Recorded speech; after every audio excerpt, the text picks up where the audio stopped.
Pues me llamo Pablo Blanco, soy profesor de la Facultad de Teología de la Universidad de Navarra, donde nos encontramos en este momento. Enseño las asignaturas de Eucaristía, Ecumenismo y Vaticano II, y vamos a hablar precisamente de este último tema, ¿no?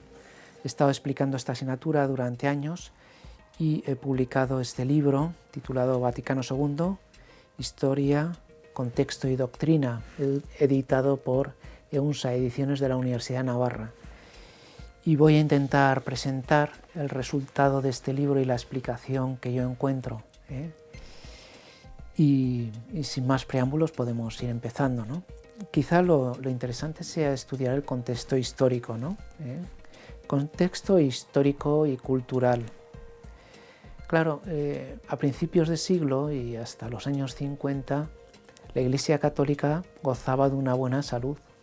Teníamos el pontificado de Pío XII, que se solía decir que la Iglesia era sicut acies ordinata, ¿no? Como un ejército en orden de batalla. Había abundantes vocaciones, también una acción eclesial intensa, los movimientos iban y venían, había una actividad desbordante, todo parecía que iba de maravilla. Pero si luego se miraba despacio, se veía que había cosas a las cuales la Iglesia no llegaba. Por ejemplo, todo el mundo obrero estaba en ese momento dominado por la ideología marxista, o el mundo de los intelectuales, de los artistas, o habían ocurrido también 2 guerras mundiales. Por lo tanto, un cierto examen de conciencia había que hacer y había que preguntarse si realmente la Iglesia estaba evangelizando, si estaba llegando a todos. Había también buenas noticias, había una serie de fermentos que hacían pensar que algo estaba cambiando, ¿no? El periodo de entreguerras es un periodo desde el punto de vista intelectual y cultural muy interesante, ¿no?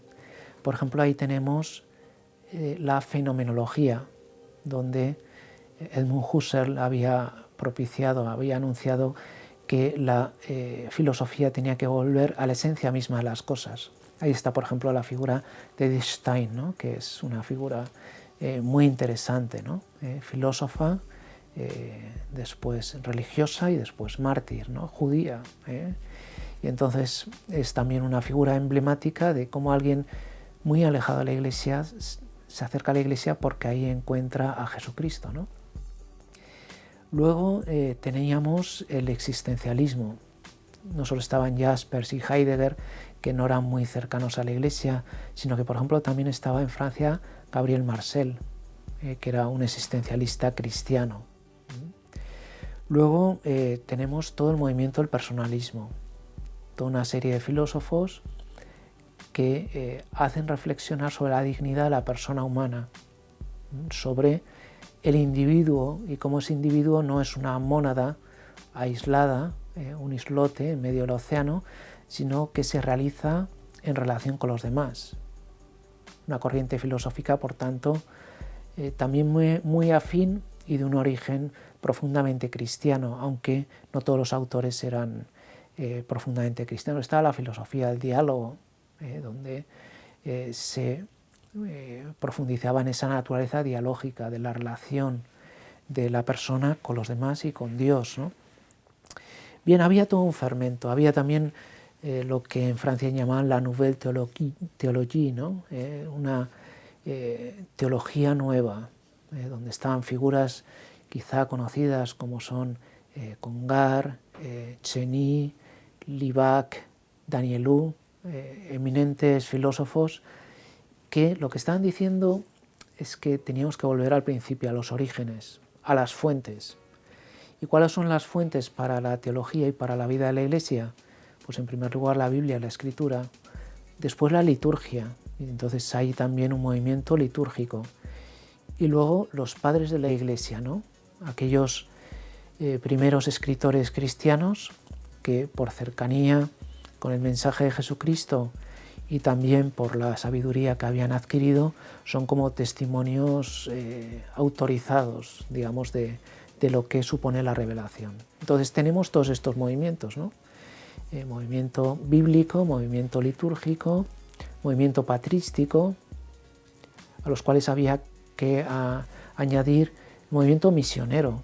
Las misiones se habían desarrollado tremendamente en el siglo XIX, pero también las cosas estaban cambiando, ¿no? Y después el movimiento ecuménico. Los campos de concentración en las guerras habían hecho que cristianos de distintas confesiones, católicos, protestantes, ortodoxos, convivieran y se dieran cuenta de ese patrimonio común de la fe que tenían, ¿no? Habría que añadir a lo mejor el movimiento mariano, de todas las apariciones durante el siglo XIX y XX, ¿no? Lourdes, La Salette, Fátima.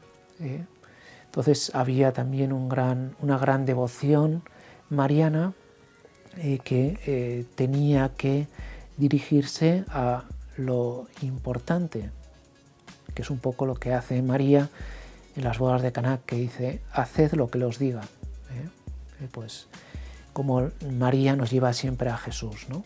Pues todo eso era el fermento que había en ese momento. Y en ese momento surge un personaje que es Juan XXIII. Juan XXIII era un sacerdote así sencillo, bonachón, con apariencia de párroco. De hecho le llaman el Papa bueno, no porque los demás sean malos, sino porque tenía como esa bondad natural, ¿no? Pero no era tonto ni muchísimo menos, tenía una fina inteligencia.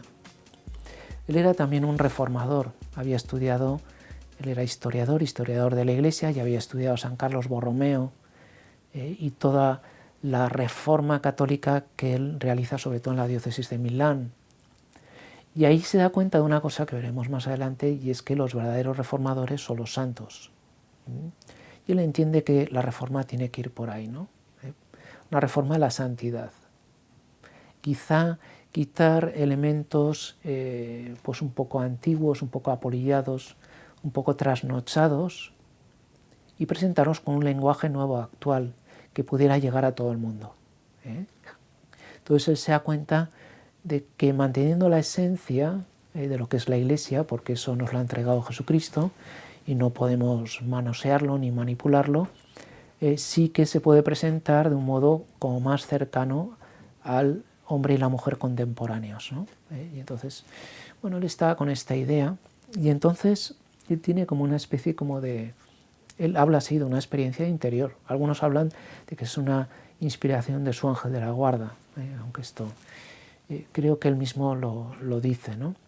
El caso es que tal día como el 25 de enero del año 1959, fecha importante porque es la conversión de San Pablo, el final del último día del octavario por la unidad de los cristianos. Él anuncia en la Basílica de San Pablo Extramuros que va a convocar un nuevo concilio. Entonces aquello les pilla a todos con el pie cambiado, y muchos de los cardenales que estaban ahí presentes se miraron entre sí como diciendo, bueno, ¿qué está pasando, no? Y los cardenales del momento, pues Sirio, Lercaro o el mismo Montini, que después sería Pablo VI, decían, este hombre no sabe lo que está haciendo, ¿no? Y sin embargo, pues estaba anunciando el evento eclesial más importante del siglo XX y que iba a marcar también el tercer milenio. Claro, Juan XXIII, él había convocado el sínodo romano, y entonces él sabía un poco cómo había que hacer un concilio, eso pensaba él. Pero se ve que el Espíritu Santo les sorprendió también a él. Él había sido instrumento del Espíritu Santo al anunciar el concilio, pero después sus previsiones, como vamos a ver, van a ser totalmente cambiadas, ¿no? Entonces, ¿él qué hizo? Pues echó mano de lo que tenía cerca, ¿no? Y entonces acudió a una serie de expertos. Los expertos eran sobre todo profesores de universidades romanas. Y entonces, bueno, pues todos ellos se pusieron a trabajar. Y elaboraron una serie de esquemas, en concreto 75 esquemas. Bueno, primero había habido una fase consultiva y se había escrito a todos los episcopados, a todos los obispos del mundo, a todos los superiores de órdenes religiosas, a todas las universidades, para que mandaran sus sugerencias, ¿no? Entonces, bueno, como a nosotros nos gusta mucho opinar y hablar, pues todos enviaron toda una serie de, bueno, de reformas, de sugerencias, de posibles mejoras que se podían hacer en la Iglesia, y toda esa avalancha, que son 12 gruesos volúmenes que están todos recogidos, se fueron elaborando, y de aquello se hizo una síntesis. Esa síntesis son los 75 esquemas, que se hizo pronto, eran 2000 páginas. Entonces, claro, ese material fue después enviado a los distintos obispos. Los distintos obispos, muchos de ellos lo examinaron ellos mismos, o bien se lo dieron a colaboradores para que hicieran una serie de votos críticos, ¿no?